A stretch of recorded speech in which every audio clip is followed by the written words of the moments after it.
Tiga pemain Indonesia yang merumput di luar negeri berhasil mencetak gol untuk timnya masing-masing. Pemain Indonesia menebar pesona pada akhir pekan lalu. Setidaknya ada 3 pemain yang menunjukkan performa bagus untuk tim yang mereka perkuat. Ketiganya adalah Rafael Struijk, Sadil Ramdhani, dan Nathanael Sringo. 3 pemain tersebut punya kesamaan karena mampu menempatkan nama mereka di papan skor. 1. Rafael Struijk. Penyerang Adudin Hakimi mencetak 1 gol saat mengalahkan SV Velo Waringin dengan skor 4-0 di laga uji coba jelang musim baru.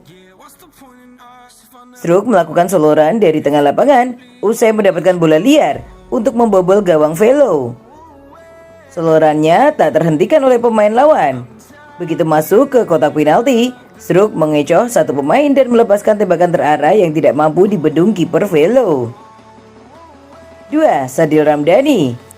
Sadil mencetak gol lewat tendangan bebas spektakuler saat Sabah FA menang 4-3 atas Kuching dalam laga lanjutan Liga Super Malaysia. Dalam video yang diunggah Astro Arena, tendangan bebas untuk Sabah terdapat di tengah gawang Kuching.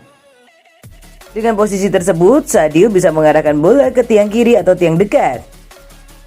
Sadil tidak saja mencetak gol dalam laga itu, namun juga memberikan assist untuk gol Ramon Mankado pada menit ke-27. 3. Nathanael Sringo. Sringo juga berhasil mencetak gol untuk Kelantan FC saat bersuap Penang FC. Namun, gol yang dicetak Nathanael tidak mampu menghindarkan Kelantan dari kekalahan dengan skor 3-4. Nathanael mencetak gol yang memperkecil ketertinggalan Kelantan menjadi 2-3 pada masa injury time babak pertama. Sedangkan pemain berusia 23 tahun itu mengarah ke sisi kiri gawang, tidak mampu diantisipasi kiper lawan. My heart was on the ground.